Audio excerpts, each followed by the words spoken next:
Hi అండి, అందరు ఎలా ఉన్నారు? బాగున్నారా? పకోడీ ఈ విధంగా చేస్తే చాలా బాగుంటుందండి. క్యాబేజీ పకోడీ చాలా టేస్టీగా ఉంటుంది, క్రిస్పీగా టేస్టీగా ఉంటుంది, ఈజీగా అవుతుంది. ఏమన్నా తినాలి అనిపించినప్పుడు, చుట్టాలు వచ్చినప్పుడు ఈజీగా చేయొచ్చు.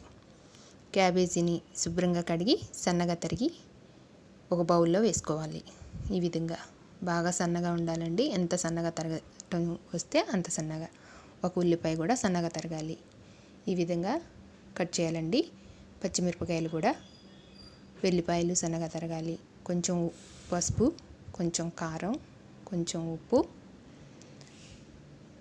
కొంచెం ధనియాల పౌడరు, కొంచెం కరివేపాకు, కొంచెం గరం మసాలా, కొంచెం శనగపిండి, కొంచెం బియ్యం పిండి, ఇవన్నీ వేసి బాగా కలపాలి. వాటర్ పోయకుండానే బాగా ఉల్లిపాయలు తేమ కానీ, క్యాబేజీలో తేమ కానీ బయటకు వచ్చి కొంచెం కలిసేటట్లు కలపాలి. అప్పుడు బాగుంటుందండి. పకోడీ వేస్తే క్రిస్పీగా వస్తుంది. ఇప్పుడు కొంచెం కొంచెం వాటర్ పోసుకుంటూ మరీ జావుగా కాకుండా, మరీ గట్టిగా కాకుండా కలపాలి.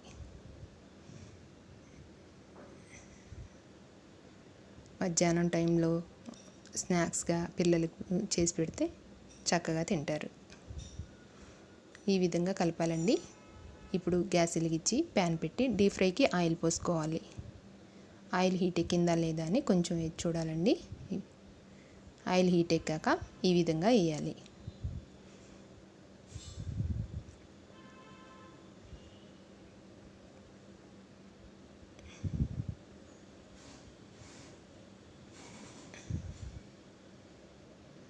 మంచిగా గోల్డెన్ కలర్ వచ్చే వరకు ఫ్రై చేయాలి.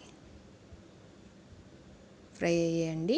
ఇదే విధంగా పిండి అంతా వేసి ఫ్రై చేయాలి. చాలా బాగుంటాయండి, చాలా టేస్టీగా ఉంటాయి. నచ్చితే లైక్ చేయండి, షేర్ చేయండి, సబ్స్క్రైబ్ చేయండి, కామెంట్ చేయండి.